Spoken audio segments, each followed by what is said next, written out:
C'est une apocalypse annoncée par le calendrier Maya, l'oracle chinois I Ching, de même qu'un logiciel prophétique qui explore le cyberespace.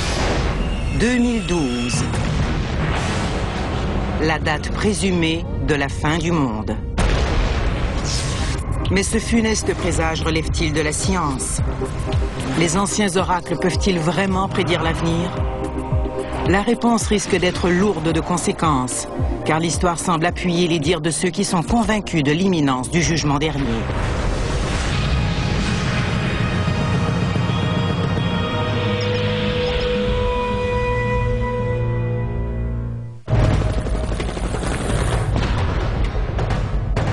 Il y a des guerres et des rumeurs de guerre, des signes et des avertissements. Il y a des désastres et des ravages. Selon certains, les jours sombres et les cataclysmes qui nous affligent ne sont pas le fruit du hasard. On n'a qu'à regarder les nouvelles de Fox ou de CNN pour être bombardé de menaces, comme d'éventuelles attaques terroristes ou nucléaires ou l'éclosion de nouvelles épidémies.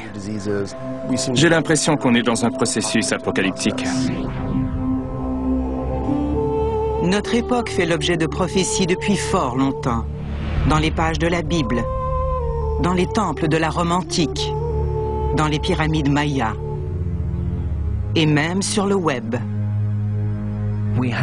Un certain nombre de prophéties laissent entendre que quelque chose va se produire au XXIe siècle. Toutes ces mises en garde au sujet du jugement dernier qui découlerait du non-respect des lois concordent avec plusieurs prophéties de l'Ancien Testament. Au cours de l'histoire, plus d'un oracle converge vers une seule et même date qui se rapproche dangereusement de nous. Les Mayas désignaient le 21 décembre 2012 comme étant la fin de ce cycle. Le calendrier de l'ancien peuple maya d'Amérique centrale est d'une précision telle qu'il peut prévoir les éclipses de lune qui se produiront des milliers d'années plus tard. Or, le calendrier maya prend mystérieusement fin au solstice d'hiver de l'an 2012. La fin du monde aurait-il lieu en 2012? Y aurait-il un profond bouleversement dans les cycles de l'histoire? On l'ignore encore.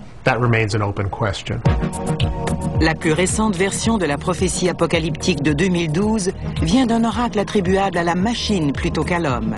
Ses concepteurs l'appellent le projet WebBot.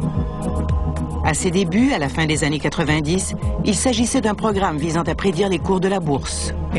Chaque fois qu'un individu fait un investissement quelconque, il prédit l'avenir. Le conseiller financier George Ure a collaboré avec des associés pour développer un logiciel qui se sert de petits programmes autonomes appelés robots ou agents logiciels qui passent le web au peigne fin à la recherche de tuyaux sur le monde de la finance. Les concepteurs font le pari suivant. En faisant un balayage systématique du langage du web, ils comptent obtenir un résumé de l'inconscient collectif et par la même occasion une vision de l'avenir. J'oserais dire que c'est un aperçu du subconscient universel. Quel que soit leur mécanisme, les webbots obtiennent des résultats impressionnants. En août 2004, on a prédit qu'un tremblement de terre accompagné de vagues dévastatrices ferait 300 000 victimes. Le tsunami a frappé en décembre 2004. Les webbots ont également prédit les attaques au bacille du charbon de 2001 à Washington, la coupure de courant généralisée sur la côte Est en 2003, les ravages de l'ouragan Katrina en 2005. Mais les prophéties des webbots quant à l'avenir sont encore plus troublantes. Si les webbots ne se trompent pas, on devrait assister à une escalade menant à, je n'aime pas le dire, mais à une guerre nucléaire de courte portée en 2008 ou 2009.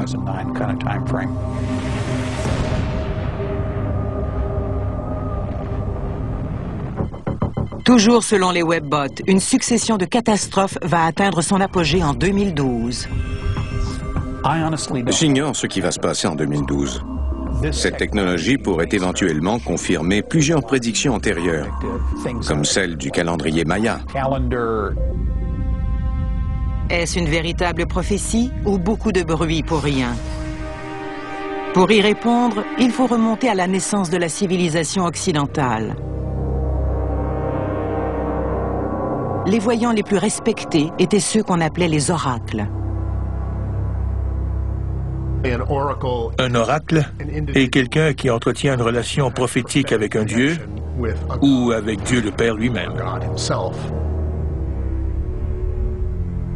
L'un des oracles les plus célèbres du monde antique a vécu pendant l'Empire romain. Celle que l'on surnommait la Sibylle vivait dans une caverne de Cumes près de la ville de Naples aux environs du VIe siècle avant Jésus-Christ. Hommes d'État, aristocrates et figures de la haute société romaine consultaient les prophéties de la Sibylle pour diverses raisons, allant de la guerre à l'art de gouverner en passant par les soucis de la vie quotidienne. Avant de livrer ses prophéties, la Sibylle entrait en transe alors que le dieu Apollon s'emparait de son corps.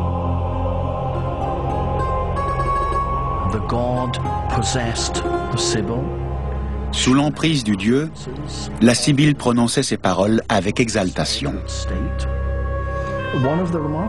Le plus remarquable chez elle, c'est qu'elle écrivait ses déclarations sur des feuilles de chêne.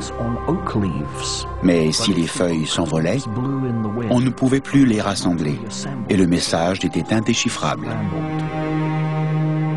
Les prophéties de la Sibylle étaient réunies dans des parchemins conservés dans le temple de Jupiter. Elles étaient considérées comme les ouvrages religieux les plus importants de la Rome antique. Une lointaine apocalypse figure parmi les prophéties de la Sibylle. Elle a prédit que le monde durerait 9 cycles de 800 ans chacun. Selon elle, la 10e génération commencerait vers l'an 2000 après Jésus-Christ et serait la dernière. Voilà ce qui surviendra au cours de la 10e génération. Le monde sera secoué par un violent tremblement de terre qui enverra plusieurs villes à la mer. La guerre éclatera, le feu embrasera les cieux et plusieurs villes seront ravagées par les flammes. Les cendres envahiront le ciel. Le peuple connaîtra la colère des dieux. Les oracles sibyllins, livre 4. On sent que ça s'en vient quand on lit les articles sur la fonte des glaciers, par exemple. Pensons aux tsunamis, aux changements climatiques, aux catastrophes naturelles, aux cataclysmes. Mais la prophétie apocalyptique de la Sibylle passerait probablement inaperçue sans ses autres prédictions. Au VIe siècle avant Jésus-Christ, Sibylle a prédit l'invasion de l'Italie par Hannibal 700 ans avant les événements, tout en évoquant sa défaite. Elle a également prédit l'accession au pouvoir de l'empereur Constantin en le nommant 800 ans avant sa naissance. Mais sa plus grande prophétie lui vaut la reconnaissance des premiers chrétiens. Dans sa 4e églogue, Virgile écrit que la Sibylle a prédit l'avènement d'un nouvel âge d'or qui coïnciderait avec la naissance d'un enfant. Son texte date de l'an 20 avant Jésus-Christ environ. Par la suite, les chrétiens l'ont interprété comme étant une prophétie sur le Christ.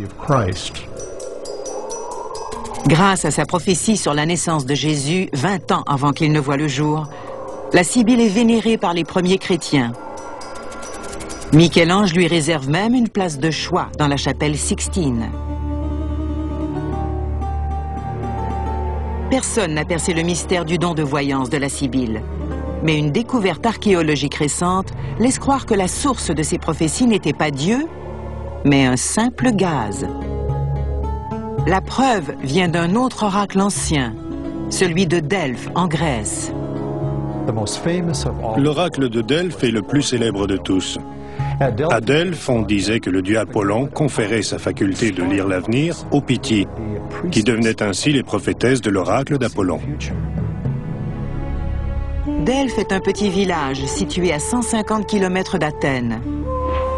Du 8e siècle avant Jésus-Christ jusqu'au 4e siècle après Jésus-Christ, les pèlerins viennent de partout en Méditerranée pour poser des questions aux prêtresses d'Apollon.